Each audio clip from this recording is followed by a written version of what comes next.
नमस्कार दोस्तों, आशा करता हूँ आप सब अच्छे होंगे। भारतीय संविधान के आज हम 40 बहुत महत्वपूर्ण प्रश्नों के लिए कवर करेंगे। ये भाग 1 है, इसका भाग 2 भी आएगा।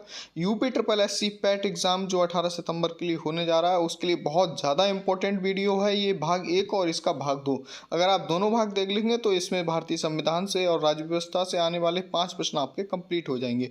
ये वीडियो सिर्फ यूपी ट्रिपल एससी पैट के लिए नहीं बल्कि सारे एग्जाम्स के लिए जिनमें कॉन्स्टिट्यूशन पूछा जाता है उनके लिए बहुत ज़्यादा इंपॉर्टेंट है। तो चलिए वीडियो को शुरू करते हैं, लेकिन अगर आप हमारे चैनल पर नए हैं तो वीडियो को लाइक ज़रूर करें और चैनल को सब्सक्राइब जरूर कर लीजिए। तो चलिए शुरू करते हैं। पहला प्रश्न देखिए। पहला प्रश्न है, भारतीय संविधान के प्रारूप समिति का अध्यक्ष कौन था? ठीक है, इसमें ऑप्शन है doctor Rajendra Prasad, Jawaharlal Nehru, doctor BR Ambedkar, पुरुषोत्तम दास टंडन। तो इसका जो सही आंसर है वो है डॉक्टर BR अम्बेडकर। ये 7 सदस्यीय एक प्रारूप समिति थी जिसने संविधान निर्माण में अति महत्वपूर्ण भूमिका निभाई। इसे ड्राफ्ट कमेटी भी कहा जाता है। तो इसके जो अध्यक्ष थे वो डॉक्टर BR अम्बेडकर। नेक्स्ट प्रश्न देखिए, प्रश्न नंबर 2।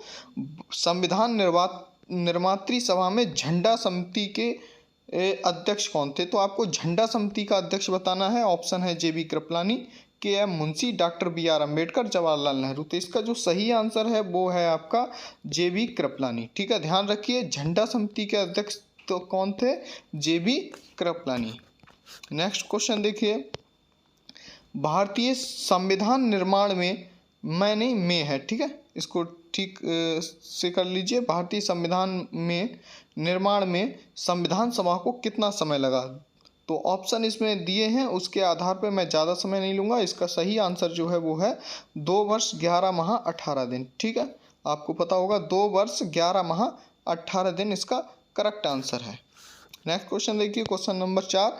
भारतीय संविधान पूर्ण रूप से तैयार हुआ 26 जनवरी 1950, 26 नवंबर 1949, 11 फरवरी 1948, इनमें से कोई नहीं।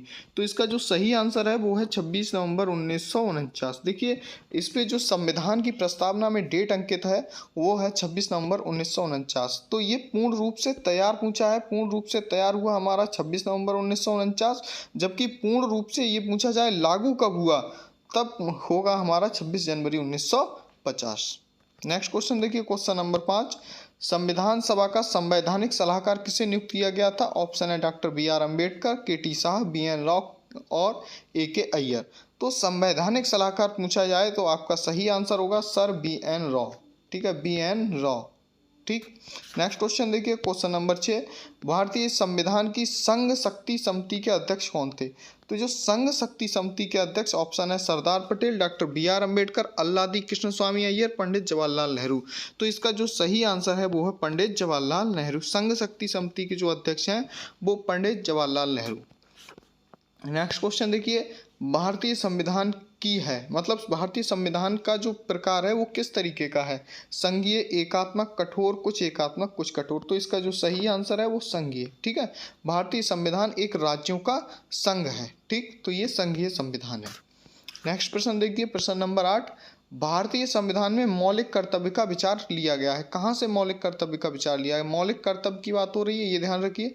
अमेरिका संविधान से, ब्रिटिश संविधान से, रूस के संविधान से, फ्रांस के संविधान से। तो ध्यान रखिए, जो मौलिक कर्तव्य का विचार है वो रूस के संविधान से लिया गया है। अगर मौलिक अधिकार की बात की जाएगी तो अमेरिका से। ठीक है, तो जो रूस के संविधान से क्या लिया गया है? मौलिक कर्तव्य। ठीक है, आपको पता होगा जब संविधान बना था तब मौलिक कर्तव्य हमारे संविधान में शामिल नहीं थे, लेकिन 42वें संविधान संशोधन अधिनियम 1976 के द्वारा, ठीक है, 42वें संविधान संशोधन अधिनियम 1976 स्वर्ण सिंह समिति की सिफारिश पर रूस के संविधान से भारतीय संविधान में मौलिक कर्तव्यों को शामिल किया गया है।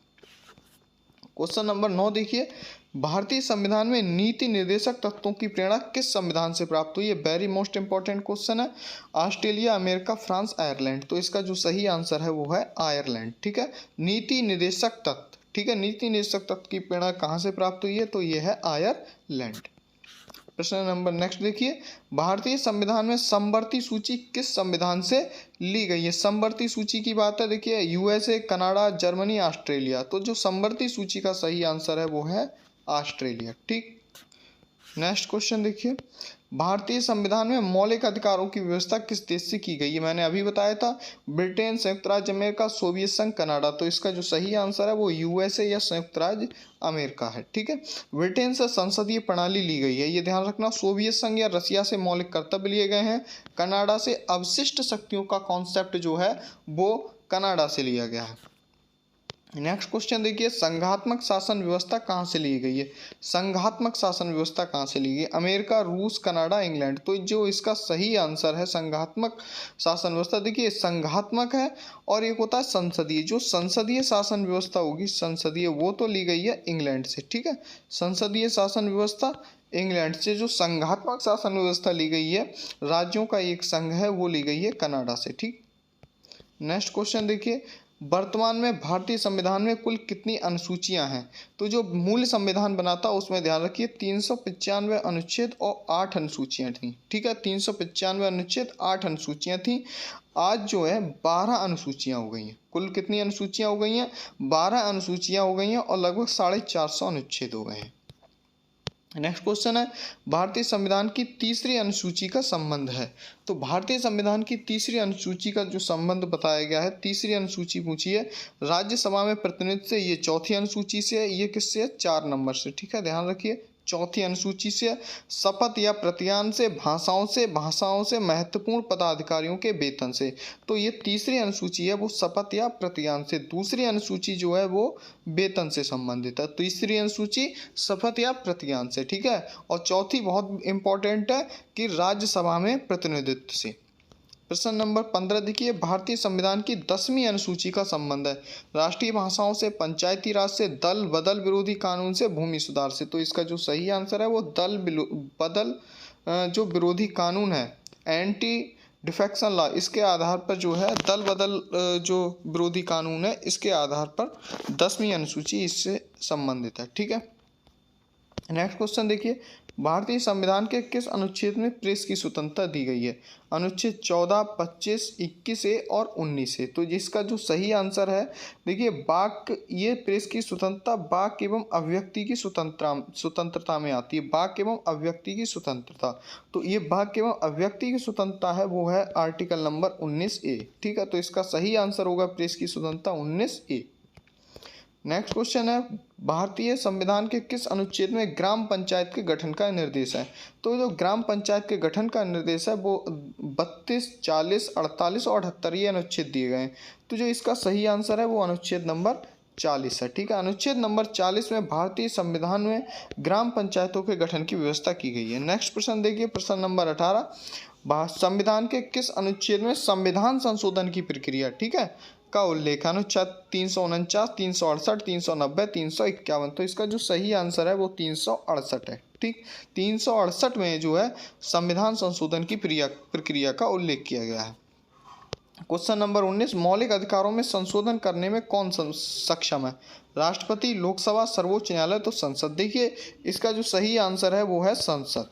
ठीक है, मौलिक अधिकारों में संशोधन करने में संसद। संसद का मतलब होता है, संसद जो होता है, भारतीय संसद का निर्माण जो होता है, ऊपर सबसे ऊपर राष्ट्रपति, ठीक है, और फिर सब नीचे एक तरफ लोकसभा, ठीक है, और एक तरफ राज्यसभा, लोकसभा और इधर राज्यसभा। ठीक है, इस तरीके से ऊपर राष्ट्रपति। ठीक है, ये भारतीय संसद होती है। तो भारतीय संसद के ये ध्यान रखिए, लोकसभा, राज्यसभा और राष्ट्रपति तीनों सम्मिलित हैं। तो मौलिक अधिकारों में संशोधन करने में संसद सक्षम है। नेक्स्ट प्रश्न देखिए, संपत्ति का अधिकार है मौलिक अधिकार, नैसर्गिक अधिकार, वैधानिक अधिकार, कानूनी अधिकार। तो देखिए इसका जो सही आंसर है वो है कानूनी अधिकार। पहले ये मौलिक अधिकार था, लेकिन 44 में संविधान संशोधन अधिनियम 1978 द्वारा इसे हटाकर जो है कानूनी अधिकार बना दिया गया है। तो अब ये हमारा 300 का, ठीक है, आर्टिकल नंबर 300 का में अब जो है ये हमारा संपत्ति का अधिकार एक कानूनी अधिकार है। नेक्स्ट प्रश्न देखिए, निम्नलिखित मौलिक अधिकारों में से किसे डॉक्टर BR अम्बेडकर ने संविधान का हृदय एवं संविधान की आत्मा की संज्ञा दी है? धार्मिक स्वतंत्रता का अधिकार, संवैधानिक उपचारों का अधिकार, संपत्ति का अधिकार, शिक्षा का अधिकार। तो इसका जो सही आंसर है वो B है, संवैधानिक उपचारों का अधिकार। संवैधानिक उपचारों का अधिकार जो है अनुच्छेद 32 में दिया गया है। ठीक है, अनुच्छेद नंबर 32। नेक्स्ट क्वेश्चन देखिए, क्वेश्चन नंबर है, 22 वोट देने का अधिकार या मताधिकार, मत देने का अधिकार। कौन सा अधिकार है? राजनीतिक अधिकार, नागरिक अधिकार, कानूनी अधिकार, संवैधानिक अधिकार। तो ये ध्यान रखिए, ये कानूनी अधिकार है। ये ध्यान रखिए, बहुत इंपॉर्टेंट है। ये कई बार आया भी है, आईएएस में भी ये प्रश्न आया है, कई बार पीसीएस में भी आया है, यूपी ट्रिपल एससी ने भी पूछा है। तो 2 अधिकार हमेशा ध्यान रखिए, संपत्ति का अधिकार और वोट देने का अधिकार जो है कानूनी अधिकार है। ये आर्टिकल नंबर 326 के तहत आता है, अनुच्छेद 326 में। मौलिक अधिकारों का संरक्षक है न्यायपालिका, कार्यपालिका, संसद, इनमें से कोई नहीं। तो जो मौलिक अधिकारों का संरक्षक या अभिभावक है वो है न्यायपालिका, यानी कि सर्वोच्च न्यायालय। अगर किसी व्यक्ति के मौलिक अधिकारों का हनन होता है तो वह सीधे सर्वोच्च न्यायालय जा सकता है और सर्वोच्च न्यायालय कुछ रिट जारी करता है, ठीक है, उसके आधार पर, जिनकी बात हम नेक्स्ट वीडियो में करेंगे कौन कौन सी रिट जारी करता है। नेक्स्ट देखिए क्वेश्चन नंबर 24, कौन सी रिट व्यक्तिगत स्वतंत्रता से संबंधित है? अभी जो बात हो रही थी रिट जारी करता है, तो जो सुप्रीम कोर्ट है वो मौलिक अधिकारों के उल्लंघन पर जब कोई व्यक्ति सुप्रीम कोर्ट जाता है तो वो रिट जारी कर सकता है। वो रिट कौन सी है? ये व्यक्तिगत स्वतंत्रता से संबंधित वो पूछी जा रही है इसमें। ऑप्शन है बंदी, प्रत्यक्षीकरण, उत्प्रेषण, प्रतिषेध, परमादेश। तो इसका जो सही आंसर है व्यक्तिगत स्वतंत्रता के लिए वो बंदी प्रत्यक्षीकरण है। नेक्स्ट क्वेश्चन देखिए क्वेश्चन नंबर 25, निम्नलिखित में से कौन सा मौलिक अधिकार नहीं है? मौलिक अधिकार कौन सा नहीं है? स्वतंत्रता का अधिकार, समानता का अधिकार, संपत्ति का अधिकार, शोषण के विरुद्ध अधिकार। अभी बताया था मैंने संपत्ति का अधिकार। संपत्ति का अधिकार मौलिक अधिकार ना होकर ये कानूनी अधिकार है। क्वेश्चन नंबर 26, समान कार्य के लिए समान वेतन भारत के संविधान में सुनिश्चित किया गया है। मौलिक अधिकार है, मौलिक कर्तव्य, आर्थिक अधिकार है या राज्य के नीति निर्देशक सिद्धांत का अंग है? तो ध्यान रखिए, राज्य के नीति निर्देशक सिद्धांत का अंग है समान कार्य के लिए समान वेतन। नेक्स्ट क्वेश्चन देखिए क्वेश्चन नंबर 27, निम्न में से कौन नीति निर्देशक सिद्धांतों में सम्मिलित नहीं है? मद निर्देश, काम का अधिकार, समान कार्य के लिए समान वेतन, सूचना का अधिकार। आपको पता होगा सूचना का अधिकार 2005 में आया है, अक्टूबर 2005। तो जो सूचना का अधिकार है वो नीति निर्देशक सिद्धांतों में सम्मिलित नहीं है, जिसे आरटीआई कहते हैं, ठीक है, आरटीआई, ठीक है, इसे राइट टू इंफॉर्मेशन, ठीक है, सूचना का अधिकार 2005 में आया है, ये इसका अंग नहीं है नीति निर्देशक तत्वों का।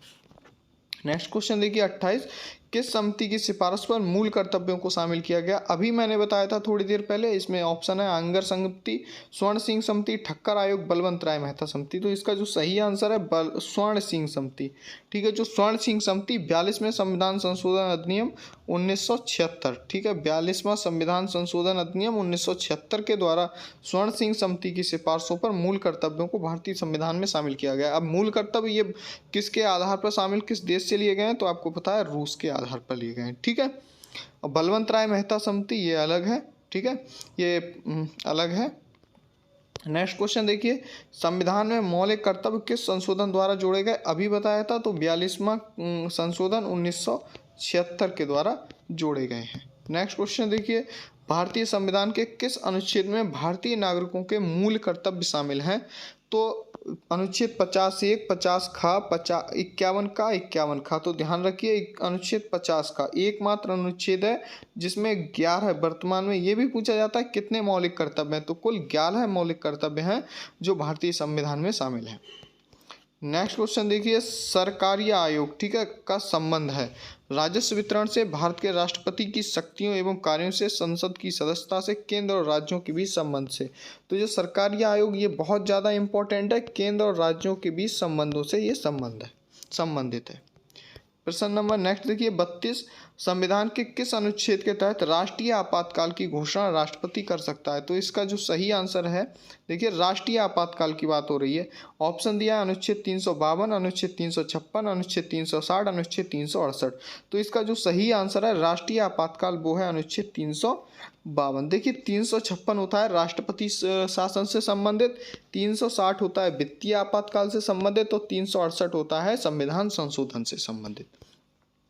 नेक्स्ट प्रश्न देखिए 33 नंबर, किस संविधान संशोधन अधिनियम द्वारा वयस्क मताधिकार की आयु 21 वर्ष से घटाकर 18 वर्ष कर दी गई है?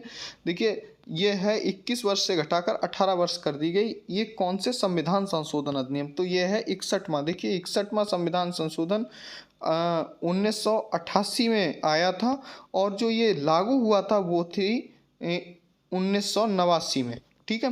तो उस वर्ष जो है जो आयु सीमा थी मताधिकार की 21 वर्ष से घटाकर 18 वर्ष कर दी गई। तो कौन सा संविधान संशोधन है? 61वां संविधान संशोधन, जो कि 1988 में आया है और लागू वर्ष पूछे तो 1989 है। 34 नंबर है, किस संविधान संशोधन के द्वारा केंद्रीय मंत्रिमंडल के आकार को सीमित किया गया है? तो किस संविधान संशोधन द्वारा मंत्रिमंडल के आकार को सीमित किया गया है? ऑप्शन है 78वां, 91वां, 90वां और 92वां। तो इसका सही आंसर है 91वां। 91वां संविधान संशोधन अधिनियम के द्वारा ये कहा गया है कि कुल मंत्रियों का आकार कुल सदस्यों के आकार का 15% से अधिक नहीं हो सकता। ठीक है, ये ध्यान रखिए, कुल कितना नहीं हो सकता? 15% से अधिक नहीं हो सकता। कुल सदस्य मान लीजिए कहीं किसी विधानसभा या लोकसभा में अगर 100 सदस्य हैं, तो वहाँ राज्य मान लीजिए किसी राज्य में 100 सदस्य हैं वहाँ की विधानसभा में, तो वहाँ मंत्रियों की संख्या मुख्यमंत्री सहित 15 से अधिक नहीं हो सकती। ये कहना है 91वें संविधान संशोधन अधिनियम का। नेक्स्ट प्रश्न देखिए 35 नंबर, निम्नलिखित में से कौन से 7 शब्द जो हैं, कौन से शब्द भारतीय संविधान की प्रस्तावना में उल्लेखित नहीं है? 7 गलत लिखा हुआ है, ध्यान रखिए। यहाँ पर निम्नलिखित में से कौन शब्द जो है भारतीय संविधान की प्रस्तावना में उल्लेखित नहीं है, ये ध्यान बताना है आपको। संप्रभुता, लोकतंत्रात्मक, पंथ निरपेक्ष और संघीय।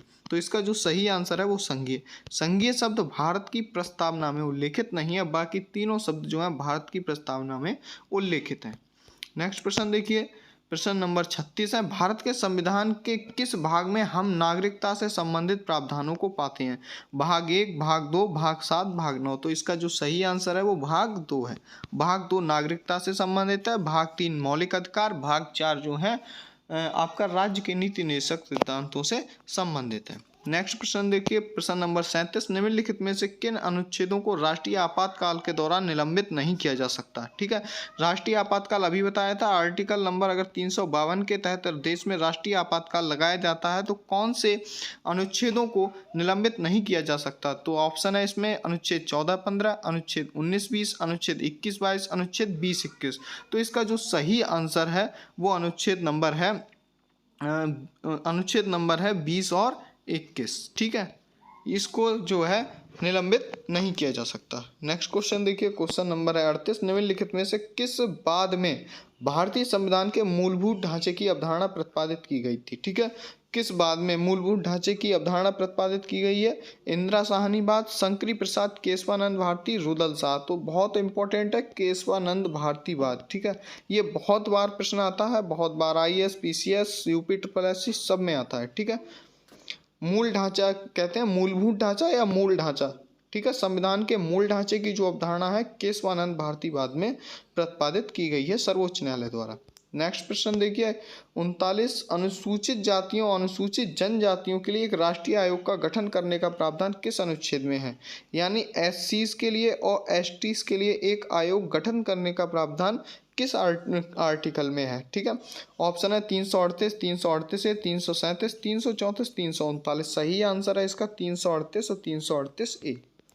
नेक्स्ट प्रश्न देखिए 40, भारतीय संविधान की प्रस्तावना में है। ठीक है, भारतीय संविधान की प्रस्तावना में पंथ निरपेक्ष शब्द जोड़ा गया है 25वें संविधान संशोधन द्वारा, 42वें, 44वें, 52वें। तो इसका जो सही आंसर है वो 42वें संविधान संशोधन अधिनियम द्वारा पंथ निरपेक्ष और समाजवाद जैसे शब्द, 2 शब्द ध्यान रखिए, पंथ निरपेक्ष और समाजवाद शब्द, ये 42वां संविधान संशोधन अभी बताया था 1976 से।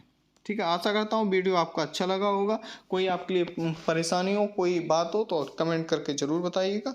मिलते हैं आपसे नेक्स्ट वीडियो में, तब तक के लिए जय हिंद, वंदे मातरम।